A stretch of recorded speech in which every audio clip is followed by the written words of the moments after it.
I think you're right. I think a year ago there was a lot of hype around what AI or large language models could do for the space.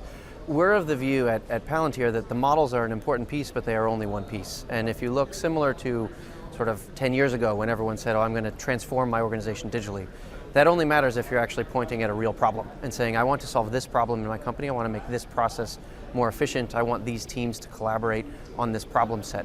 So where we see this working really well is where people are identifying problems that matter to their business and then looking to technology to see how they can use technology to solve that problem.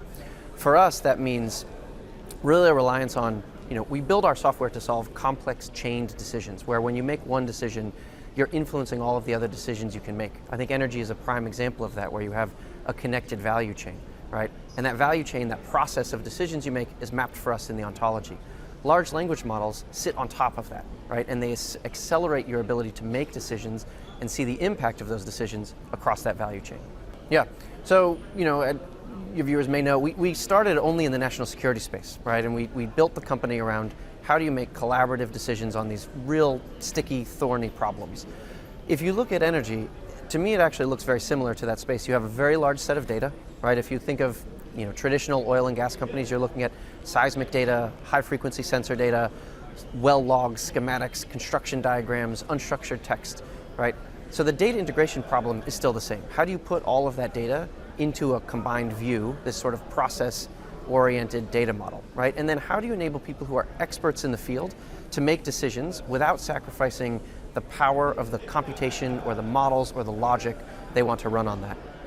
So while the domains are very different, for us the problem and how people want to use technology to make decisions is still the same.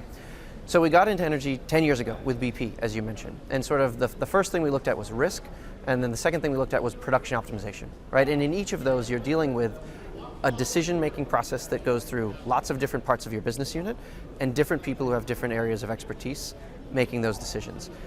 The other thing that's nice about both of those is you can measure the impact of them, right? You can measure the impact of risk on sort of your trading book or incidents, and you can measure production optimization in terms of what's the lifting cost per barrel, what is my decline rate, my top line and my bottom line.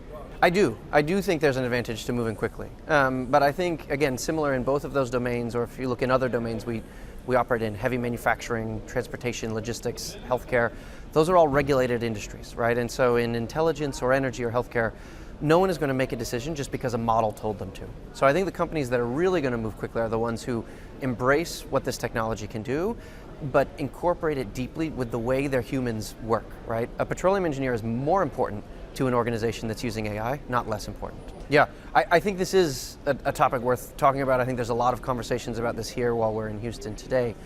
I think there's a couple of pieces of this. One is just the numbers that you're talking about, right? I think there was a meeting at the White House last week. Oracle's talking about building a center that is 750,000 homes consumption of electricity. You're talking, billions of dollars of investment.